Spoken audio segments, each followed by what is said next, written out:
নীলার সঙ্গে প্রথম কাজ, এই নীলার সঙ্গে প্রথম কাজ কিভাবে হলো, কোথা থেকে হলো, কেন হলো, সব কিছু নিয়ে আসলে অনেক অনেক গল্প আছে।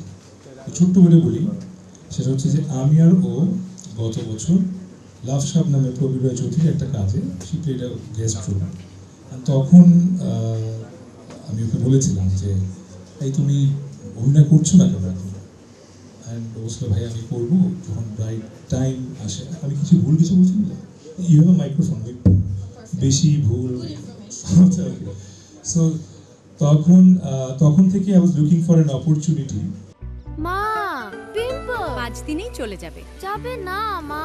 যাক, নিমের 5 অংশের পাওয়ারে 5 দিনেই দূর হবে পিম্পল। হিমালয়া পিউরিফাইং নিম ফেস ওয়াশ।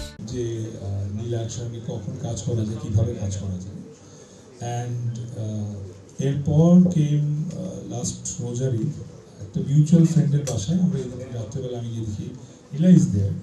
সামহাও তখন আই ওয়াজ অলরেডি প্ল্যানিং যে নীলার সঙ্গে একটা কাজ করবো।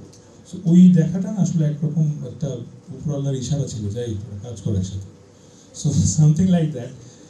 এরপরে আমি বের হওয়ার পর জাস্ট 4-5 দিন পর রাখি আমাকে বলে ভাইয়া, মোবাইলে একটা ভিডিও দেখায় যে ওনার সঙ্গে কাজ করলে বা উনি কেন কাজ করতেছে না। সব কিছু আসলে একদিকে পয়েন্ট করছিল যে আমাদের আসলে একসঙ্গে কাজ করা উচিত। একটা সিন থেকেই আসলে ওই যে সিনটা করেছিলাম লাভ সাবে, ওই সিন থেকেই আসলে আমাদের ফ্যান গ্রুপগুলো ভরে গেছিলো। ওর ফ্যান গ্রুপে, আমার ফ্যান গ্রুপে এভরিওয়ান টকিং অ্যাবাউট যে ওনাদের একসঙ্গে কাজ করা উচিত। সো সবাই যখন চাচ্ছিল জিনিসটা আসলে ঘটেই গেল।